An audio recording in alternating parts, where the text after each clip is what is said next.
Hello दोस्तों, आज हम सिंपल प्रेजेंट टेंस सीखेंगे। सबसे पहले हम ये देखेंगे सिंपल प्रेजेंट टेंस में किस प्रकार के वाक्य आते हैं।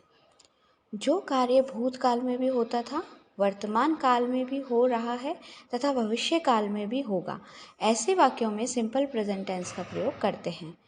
अब इसे एग्जाम्पल से समझेंगे।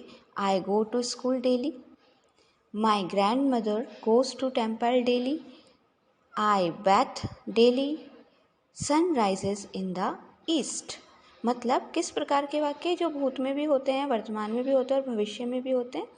जैसे हमारी कोई आदत हो, या आदत कैसे, ये देखो, आई बैथ डेली, मैं रोज नहाता हूँ, एक तरह से ये आदत होती है। ठीक है। My grandmother goes to temple daily, मेरी दादी जी मंदिर जाती है रोज। तो ये कार्य भूत भविष्य वर्तमान तीनों में चलेगा, इसलिए इसमें सिंपल प्रेजेंट टेंस का प्रयोग हो रहा है। दूसरा सार्वभौमिक सत्य जो होते हैं उसमें सिंपल प्रेजेंट टेंस का प्रयोग होता है। अब ये सार्वभौमिक सत्य क्या होता है? Universal truth. जैसे sun rises in the east, सूर्य पूर्व से उगता है। ये भूतकाल में भी ऐसा ही था, वर्तमान में भी ऐसा ही है और भविष्य में भी ऐसा ही रहेगा। इस तरह के वाक्यों को सार्वभौमिक सत्य बोलते हैं। हमारे रोजाना के कार्य, मैंने आपको बताया आई गो टू स्कूल डेली, कि मैं रोज स्कूल जाता हूँ, इस तरीके से। तो इस तरीके के वाक्य सिंपल प्रेजेंट टेंस में आते हैं। मेन वर्ब जो इस टेंस में यूज होती है वो होती है वर्ब की फर्स्ट फॉर्म।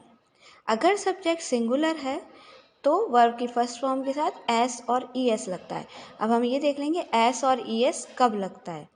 अगर वर्ब का जो लास्ट अक्षर है वो O, X, C H, S H, S S या जेड हो तो ई एस लगाएंगे। जैसे देखो एग्जाम्पल, गो का लास्ट वर्ड ओ है तो इसमें ई एस जोड़ा, गोज हो गया।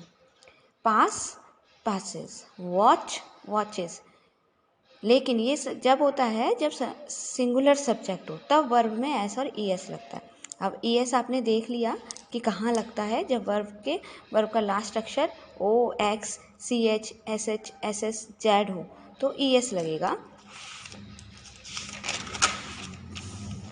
अगर वर्ब का लास्ट अक्षर इनमें से कुछ नहीं है, जैसे देखिए प्रे में वाई आ रहा है, ठीक है, तो हम एस लगाएंगे। ईट, ईट्स हो जाएगा। वॉक, वॉक्स हो जाएगा। Right, rights. Laugh, laughs. लेकिन अगर प्लूरल सब्जेक्ट है तो ओनली वर्ब की फर्स्ट फॉर्म यूज़ करेंगे, उसमें एस और एस का कोई रोल नहीं होता। जैसे दे प्ले, वी रीड, जो ये सब्जेक्ट है दे, ये बहुवचन है, प्लूरल है, इसलिए इस प्ले को जो वर्ब है उसमें कोई एस और एस का रोल नहीं है। अब दोस्तों इसमें हेल्पिंग वर्ब कौन सी आती है? डू और डस। डस सिंगुलर सब्जेक्ट के साथ आती है और डू प्लूरल सब्जेक्ट के साथ। दोस्तों अभी इस सिंपल प्रेजेंट टेंस को हमने समझा है। आप इससे संबंधित मैंने एक्सरसाइज लिंक में दे रखी है, आप नीचे से डाउनलोड कीजिए और उसकी प्रैक्टिस कीजिए। Thank you.